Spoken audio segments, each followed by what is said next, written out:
beautiful, sexiest, funniest, most stomach-churning, and somehow seems to make you hungry at the same time.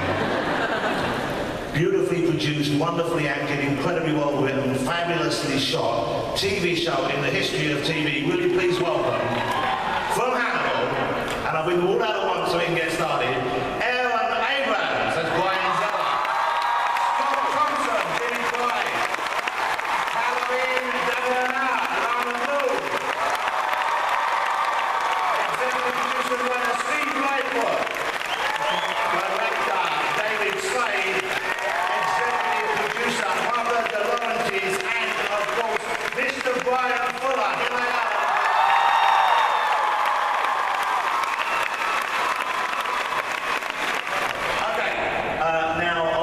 not everyone who wanted to be here could be here, but everyone knows how much the show means to you. So certain people have recorded a message which is specifically for everyone in this room right now, specifically for you Hannibal fans who've been queuing for about 7 days. So let's have a look.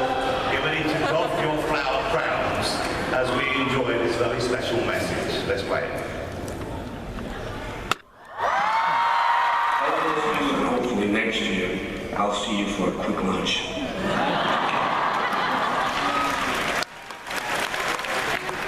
I'm currently in Australia. I had a great time with you last year, and I hope that you have a wonderful time. You can squeeze some information out from Mr. Fuller about season 3. I'd be interested to know if there's any truth to the rumor that Jimmy Price is also leaving the FBI and is going to serve as Jack Crawford's personal butler and manservant. He hunts for Hannibal Lecter. I know Scott Thompson has gone into deep training in the hope that that might be the case. But any tidbits would be very welcome. I'm very grateful to all of you, like everybody there, I know, for your support of the show, and really looking forward to getting to season 3 and bringing it to you. So with that, have a great time, and if Brian is not yet wearing a flower crown, would somebody give him one? Thank you. It makes everyone sound drunk. Okay, well, I think there might be something else. There's somebody here as well who actually shouldn't be here because they were shot in the face. Since they're going to be such a huge part of season 4, or season 3, I'm getting ahead of myself. Please welcome Raul Esparza.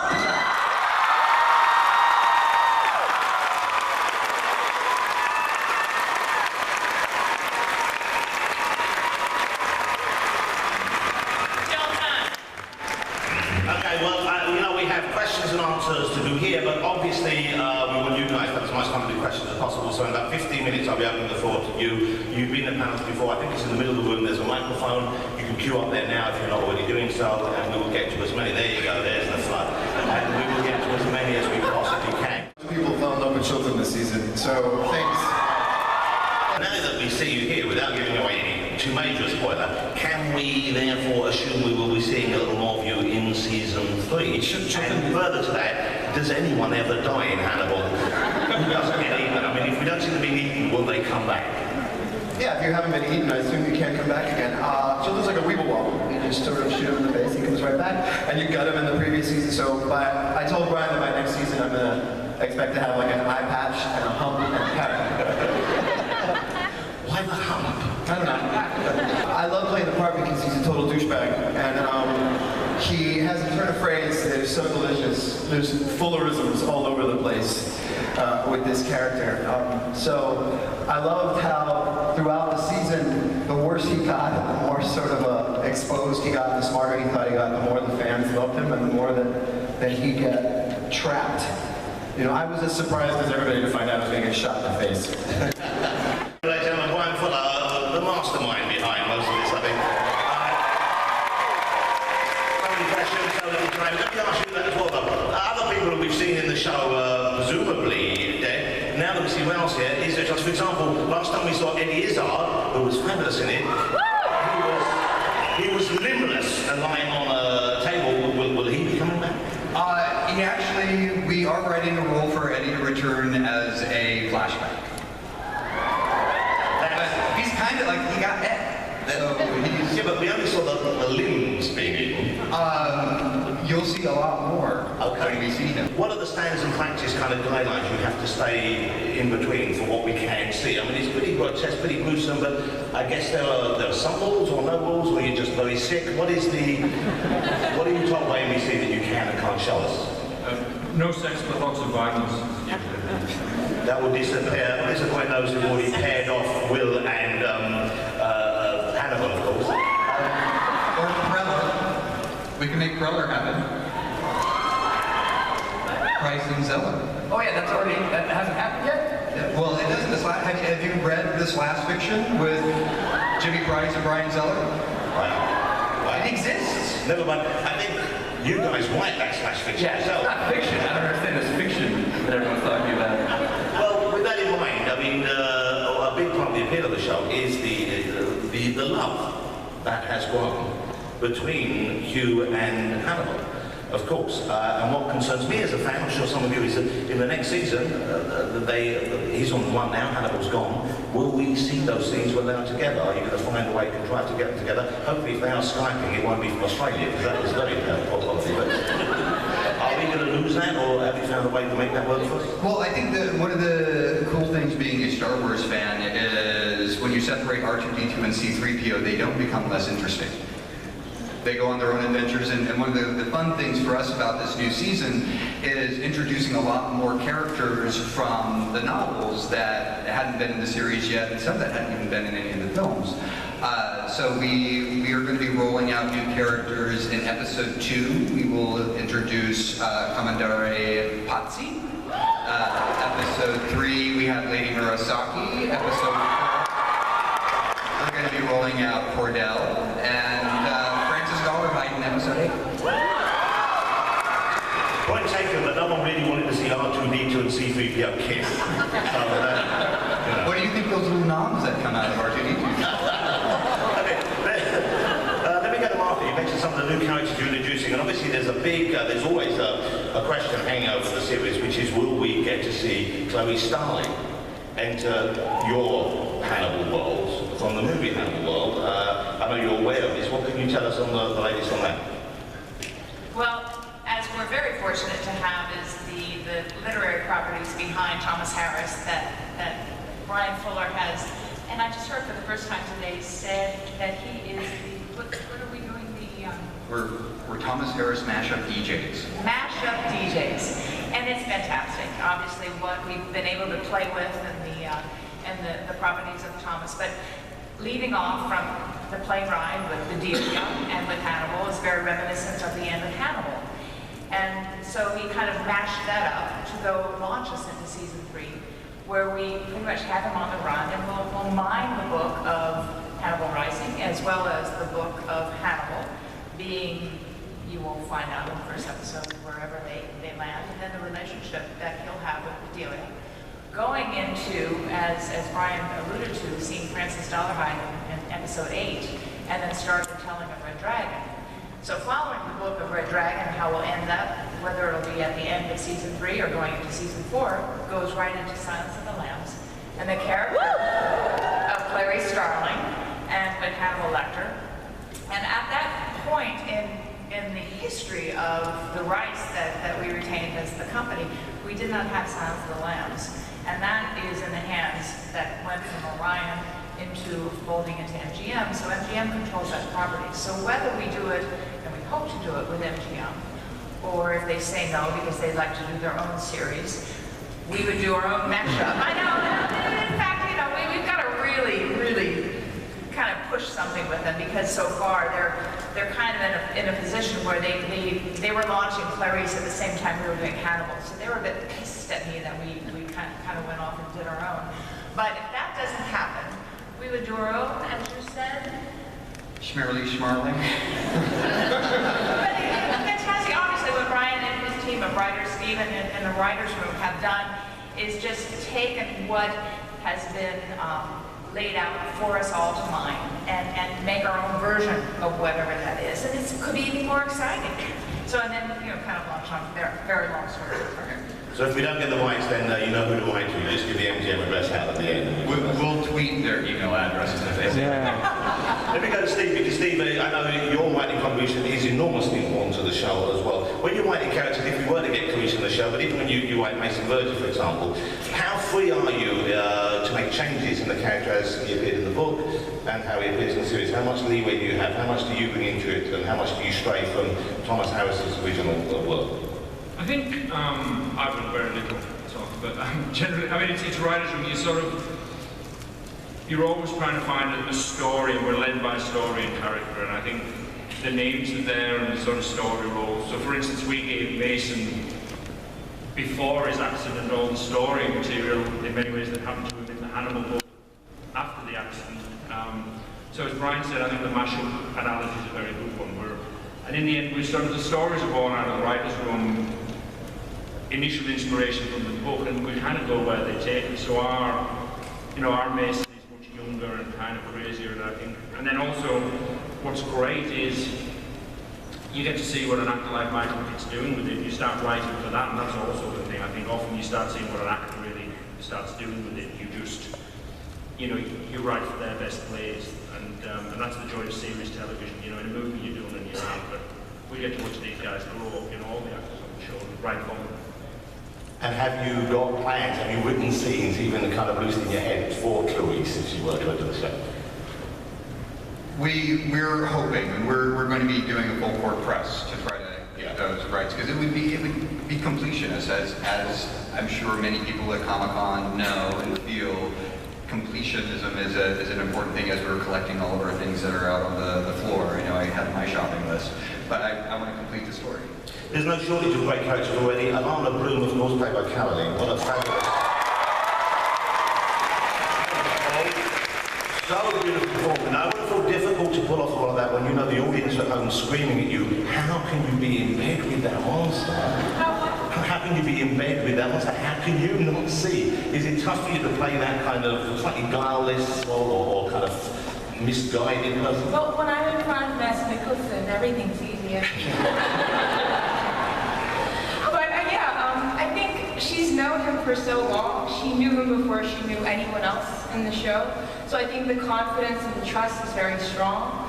And everyone else around her is behaving so weirdly to her. I mean, I think he's her rock. And that's why she can't see it. Because everyone else is just, Will Graham is a roller coaster, Jack Crawford is always behaving. So I think Hannibal becomes very solid to her, and that's where her trust. When she finally found out, do you think she would have liked to have been eaten by him? Well, they had sex at the forum. I'm going to let that just hang in the room there. Right, let's go to Aaron. Let's talk to you guys there, because there's humour in the show as well. There's much humour in the show, and often it comes from you guys, I think. Would that be fair? How hard is it to play for laughs or to kind of be humorous in a show which is as dark as this? It's a lot easier to be funny on the set of a dramatic show than it is actually in a comedy. This is the lightest that I've ever been on. When we were doing Kids in the Hall, it was a horror show every day. It's easy, because it's actually, I don't know, it's just, the show needs lightning. And Aaron. I didn't know I was hilarious. I thought I was being very dramatic. He thinks he's like really a big stud, like a big leading man, but no. We agreed, we forgot. It's hard to hear. He has stuttering qualities, that's for sure. He does. Thank you. Wow. Let me ask you, you know you're coming back now, or we think you're coming back now? Am I coming back, Brian? Yes, you're coming back. Okay, I'm coming back. Was there a period where you thought you weren't, and how do you deal with that when you meet the people who are lucky enough to be going on with the journey, when you think you have been so cruelly cut? Brian's always been very kind to me about what happens to children. He'll come in and say stuff like, "We're going to gut you, but don't worry, you'll survive." And I'll just kind of go, "Oh, okay." It's Brian. We worked together on Pushing Daisies. On Hannibal, this is a very dark place. That mind of his, it's a very dark place to enter, but on that show, it was a very light and wonderful place to enter, so I just trust him implicitly. So when he said that I was going to get shot in the face, he said, but you don't die. And I said, well, I can't, because I'm Dr. Chilton, and I survived. I know, because I've read these damn books. So I don't figure it out. I mean, you know, but like he says, he's a DJ. You have no idea how it's all going to play out. I get as excited as anybody else to find out about how we're gonna do this. It is the most creative experience to walk onto that set because you sort of never, they pull out all the stops, and you never know where you're gonna head to next. And there are so many layers to this show that we get to play with as actors. Just, I mean, there's no references inside the references inside the references, and so it's kind of I just kind of follow blindly, honestly, and I cross my fingers that I would be with these guys, you know, another season. You're lucky you've got fingers left. Yes. What's your favourite? Right, I guess they're all your babies, but do you have a favourite? Yeah, I really, I love the human cello. I thought that was sort of fun to sort of man into an instrument, and I'm a particular fan of Michael Pitt cutting off his face and hitting it to the dog. Wait to see more of you. Are there any vegetarians here? Are there vegetarians working on the show? Has anyone become a vegetarian as a result? David, were you veggie before you began? I was, but I became a better cook, actually. I couldn't cook anything, and now I managed not to. And you know, is there much to be read into the way the people are presented when Hannibal serves someone up? Should we look at the way the scenes are laid out, the way the tableaus are designed by him, to look at either his relationship with who he's feeding or who he's killed? Absolutely. There's a ton of symbolism in the show, so whenever we get into what those tableaus are, we talk a lot about like what the levels are. But sometimes it's just we want to see something very cool or creepy, and we go for the most ridiculous thing we can come up with. Are you writing it, and are you guys thinking of it as Will and Hannibal being in love? Did they fall in love? Were they in love with each other? I think they are. They have love for each other. It's not necessarily a sexual love, but I think they absolutely have a pure, genuine love for each other, and that's why the situation is so complicated. And how much pressure from the audience would you need for it to become a sexual love? The audience is already taking care of it. There is some fantastic art. I know you are very respectful and very grateful to the fans that you have. Absolutely. And they are about as passionate and devoted as any fans I've ever seen for any show. I mean, they really seem to go, but they seem to be very craft-based as well, don't they? You get a lot of things made for you. What's the strangest thing that you have, any of you have been, well, I think that one picture was so many words right there. What is that? You know, it's the stag, kind of a droopy stag. Do you welcome the fan fictions? I know some shows are a little, not upset, but a bit spooked by the stuff they read when it involves characters. Well, I mean, in essence, I think the whole television show is fan fiction, because we are all adamant. What's good for the gander is good for the goose. I've been given a sign that we should go to questions from the audience. For many of you who've got in line in time to ask questions, there will be prizes as well. Of course, if it's a terrible question, you will get roughly led from the hall instead. So choose your words carefully. This young lady is first, this young woman. Hi, my name is Molly. Hello. Hi, Molly. Big, longtime fan, Wonderfalls fan, Oh. Caroline. I think you deserve a last line when you go over there, because I know we have some. What? Jay Tyler, my queen of everything, forever. So, and Christian Daisies, of course. So, remember my question? So, I was inspired to read the books because I loved everything about the show and just couldn't wait for new episodes. And I was wondering who you're most excited about introducing, and we're all thinking about Barney and who might play him, and that's what I'd like to talk to you guys about.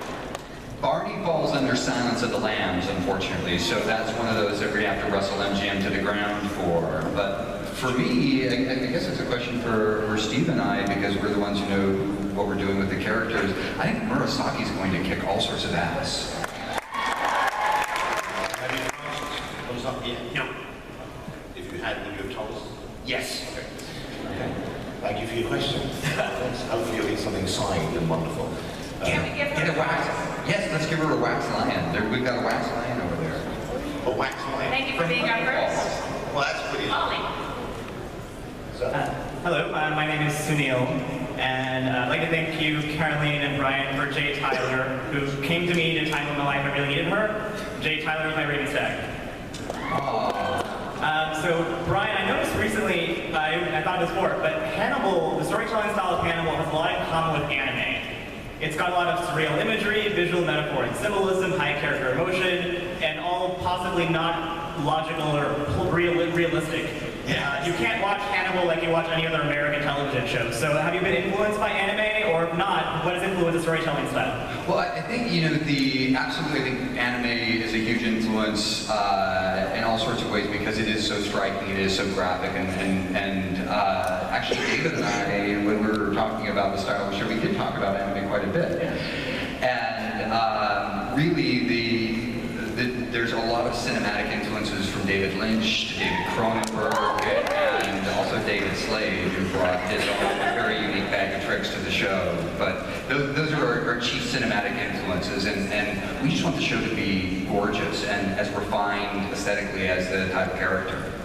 You should get a Wax Lion or a Wonder Falls thing. We have some Wonder Falls prizes over there for the people who have Wonder Falls questions. Hi, I'm Maya, and as a scientist, my favorite character are the characters of the sassy scientists. are you a real scientist or just a cosplay I scientist? am. I'm studying to be a neuroscientist. We need you. So my question for them is, what do you want to see for the sassy scientists next season? Do you want to be more in the lab or more involved in the action? And what's on your wish list? We have a spin-off in development where we move to like a small fishing town and we open up like a bait shop together, but we just can't stay out of trouble. It's called Catching the Day. It'll be bad. It'll be very bad. And we wear purple gloves, so it's like we're thinking outside the box. Thank you. Hello, I'm Rachel, and I was wondering what the cuisine will be next season. Love the suit. The Stay suit there, is stay there in the amazing. spotlight. Italian. You gotta come up and get a prize. You gotta come up and get a prize, especially with that wardrobe. And would that give us a clue as to where Hannibal is headed right now? Yes. Next question. Yes, hello, my name's Cassandra, and my question is for Brian. Hi, Cassandra. And I'm just curious to know if in season 3 we'll be learning the rest of the names of Will's dog. We're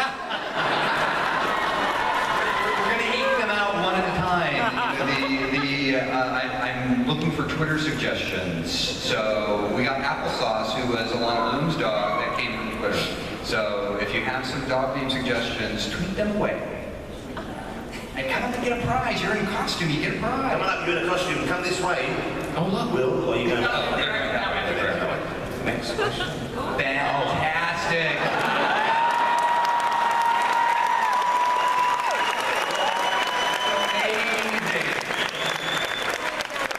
Okay, we have some awesome Mondo posters, and you guys get one. Thank you. Hi, my name is Ramin. This is Caleb. I'm gonna do a question for us. Since, so there was talk of Pushing Daisies musical a while ago. I was wondering if you did like a Hannibal musical. Would you want it to be based on like the TV series, or would you want to do something original? Maybe some auditions are in order right now. Who can carry a tune? I know Ralph can. We need some singing right now. We need a little bit of singing. All I found on her was horse uterus.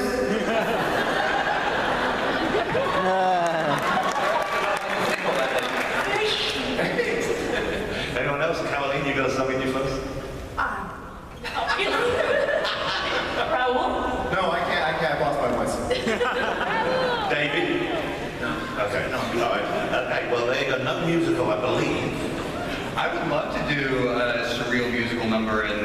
Mind Palace. I want to see Matt Nicholson dance like Christopher Walken in the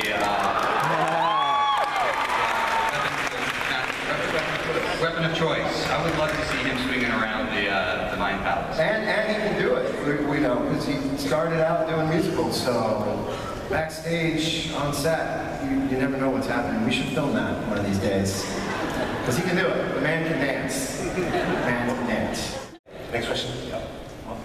What happens to Margot with her reproductive choices kind of being removed, and the scar that she gets? We see that kind of scar reappear in the finale on Will. Was that like intended as Well, there's the whole symmetry between what was happening between Margot and Mason and what happens between Will and Hannibal. They're both left with scars by their oppressors in a way that are very similar. So we wanted to make sure that that balance between those two characters was drawn. So yeah, it was very intentional. They each got smiley faces on their tummy. Well spotted. You probably get a point, so come down and just come the other chance. Sir, looks like you're wearing a straight jacket, but that's not, is it? That's just a shirt, or is it a straight jacket? Oh, it's a straight jacket. Oh, good. That's fantastic. I didn't think it was an outfit, I thought you were just one of those kids. Anyway, so I guess I should name drop Wonder Falls because I love that show. It's awesome. I love all of your work. I hope that we see a Pushing Daisies movie or something. My question was, in terms of the first season, it sort of starts out as like a procedural kind of crime show, and then it diverts away from that as the season progresses. And then in the second season, we sort of start to see those elements happen again. So I was wondering, in season 3, how much is going to be based on them solving cases versus tracking Hannibal? The entire first half of the season is relatively FBI-like. You only see the FBI in one episode in the first 7 because it is all about the pursuit of Hannibal, and we kind of abandoned that structure that we had in the first 2 seasons for something that is unique to the books. But good question, and get a prize, get a cool prize. You know, mentioning Pushing Daisies briefly, there was talk of a comic book. You were working on a comic book, weren't you? Yeah. Stories of Life. What happened with that? We had 2 issues, and then Wildstorm collapsed. And when we tried to publish it through DC said it was not their brand, so they would not be publishing. But there's a chance it could appear, because I know you finished them. I have 2 issues that are fantastic, but hopefully they'll just become the backbone of the movie. Another great question.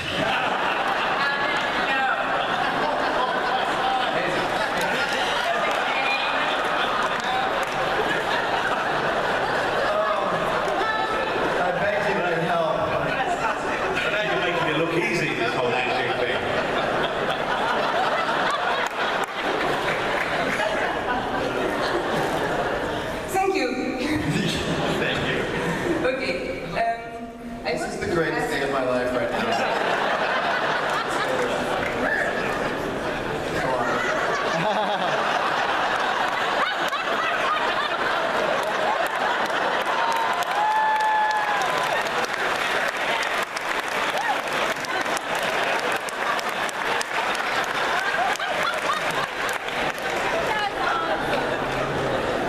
I know we share this moment, Raul. Yes. We'll always have this. We'll always have San Diego. For Mr. Fuller. I want to know, there is actually a rumor on the internet that said the 3rd season starts 1 year after the end of the 2nd season. Is it true? Yes, that's true. Why? Because we want to be very vague with who survived that bloody, bloody night, and also we wanted to land the characters in a place where they were active and don't you forget to get your prize. Don't you sit down. You mean active and not in hospitals? So it was very intentional that we wanted to take a space, planned Hannibal and Bedelia, because the first episode is very much like a pilot for a new series starring Gillian Anderson and Mads Mikkelsen. It was important for us to have a passage of time so we could come into their story at the most dramatic point, and then episode 4 will detail what happens between the finale of season 2 and the first episode of season 3. So we'll get to that, but we're sort of telling the story emotionally as opposed to temporal, if that makes sense. Absolutely love it. Anytime you bring a new female on the show, very excited about Lady Murasaki. Me too. My favorite character is Abigail Hobbs. I love her dearly. She's so dynamic and interesting. She's not good, she's not bad. She's got all sorts of dynamics. Well, she's kind of bad. But it's not her fault. There's a couple of... Listen. Kind of bad. So my question for Brian is, where was she in season 2? It would be a lot of fun to do an episode in season 3 that explains exactly where she was and what she was doing. We love Little Miss Casey role, and she will be part of season 3. We will see the actress again. I'm really happy that you guys managed to come out. My question is for Brian, and my question was, what is your thought process from concept to final product when you're creating the visual narrative of Hannibal? Well, it's really so much about the teamwork, especially the visual narrative of the show is hinging so wonderfully on what David Slade did for us in the pilot, setting up the entire cinematic vocabulary. And it is so rare to have a director return to a series and remain dedicated to the series. David mixes every episode. The fantastic sound design and sound mixing on this show is David Slade sitting in a mixing stage for hours and hours and hours to make sure that it sounds as beautifully as it can. And I've never worked with a director who remained with, here we are in going into season 3, and David's coming back again to direct more episodes, and that just doesn't happen. Usually directors direct the pilot, they take their check, they go away, and to have David's loyalty and his vision with this show is an incredible gift.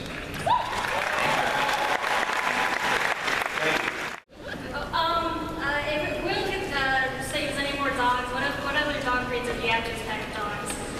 I think Will Graham is a mutt collector. I think there's something so beautiful about rescue dogs, and it's such a wonderful emotional experience. And anybody who's thinking about rescuing a dog, please do, because they need homes and they need love, and it's rare that they get them, and so many dogs are destroyed every year. So if you have an opportunity or the means, adopt a dog that's a mutt in a shelter.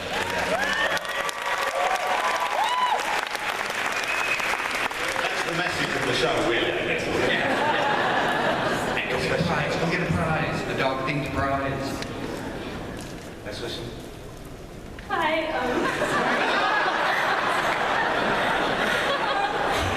My question is for Brian and Caroline because there's so many powerful women on the show. So I was just wondering, influenced your portrayal of male characters in the novel as female in the television show? Well, I think we needed it. We needed more females, and go get your prize.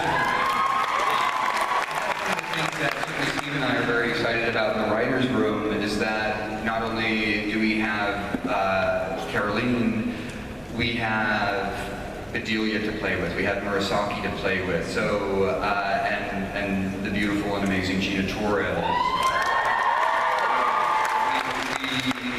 We feel like we really are doing some interesting things with the female characters on the show, and we were even talking about that the other day about how most of the female characters on the show can see so much clearer Hannibal than the male characters, because Jack is wrapped up in his own law and wanting to bring justice, and Will is so confused by, seeing this vision of a man who's very much his reflection, and the women can see Hannibal clearly now, and we're going to be exploring a lot more of that in season 3 with more female characters. So I'm so glad we like it, because I think we're doing justice to some of the characters in the book.